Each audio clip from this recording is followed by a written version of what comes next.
Toffee उसले लगिहाल्यो, boot उसले लगिहाल्यो, मेरो हात खाली भयो, केही त देऊ मलाई। यस्तो त भएन यार। पापको फल धुरीबाट कराउँछ बुझिस, त्यही भएर झ्याली खेल्नुहुन्न। सत्यको जहिले निजित हुन्छ।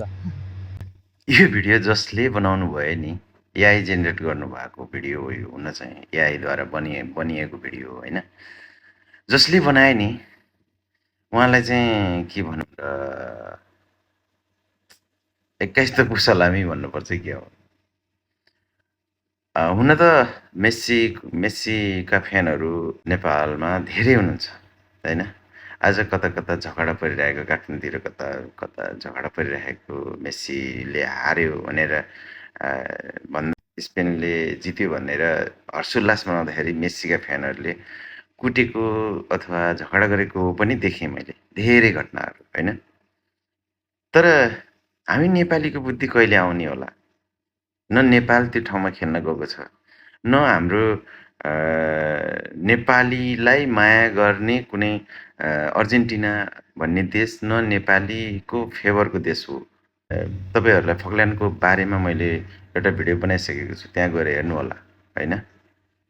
फकल्यान्डको टापुमा 1982मा जब लडाइँ पर्यो, त्यहाँको सेनाले आत्मसमर्पण गर्ने बेलामा यदि ब्रिटेन मात्रै आएको भएदेखि तिमीहरूले हामीलाई आँक्न सक्थेनौ।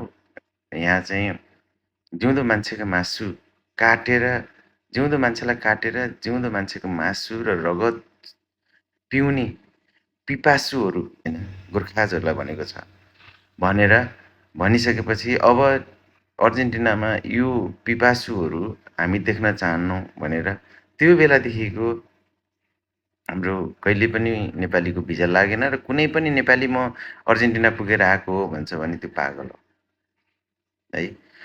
त्यस्तो देशलाई हो खेललाई माया गर्ने हो, खेलाडीलाई माया गर, तर त्यो हार्यो भन्दैमा लड्नै पर्ने त छैन त है।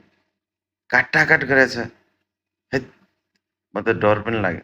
बाइक फुटाइदिएछ, गाडी तोडफोड गरिदिएछ।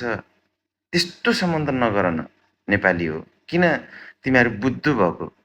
न तिम्रो देश त्यो ठाउँमा पुगेको छ, न तिम्रो भाइ हो मेस्सी, न तिम्रो दाइ हो मेस्सी। गेम हो, हारजित हुन्छ। स्पेन र अर्जेन्टिनाको गेम यदि तिमीहरूले फाइनल हेरेको भएदेखि त्यो स्पेन भनेको स्पेनको गेम कस्तो थियो भन्ने कुरा बल्ल थाहा पाउँथ्यो क्या। अलिकति मनन गर क्या, हार स्वीकार्न सिक क्या मेस्सीका खेलाडीहरू, मेस्सीका फ्यानहरू है। यदि भन्न चाहेँ कतिजनाले मलाई यहाँ पुरै हान्ने हो गाली, मलाई थाहा छैन, आइरहोस्।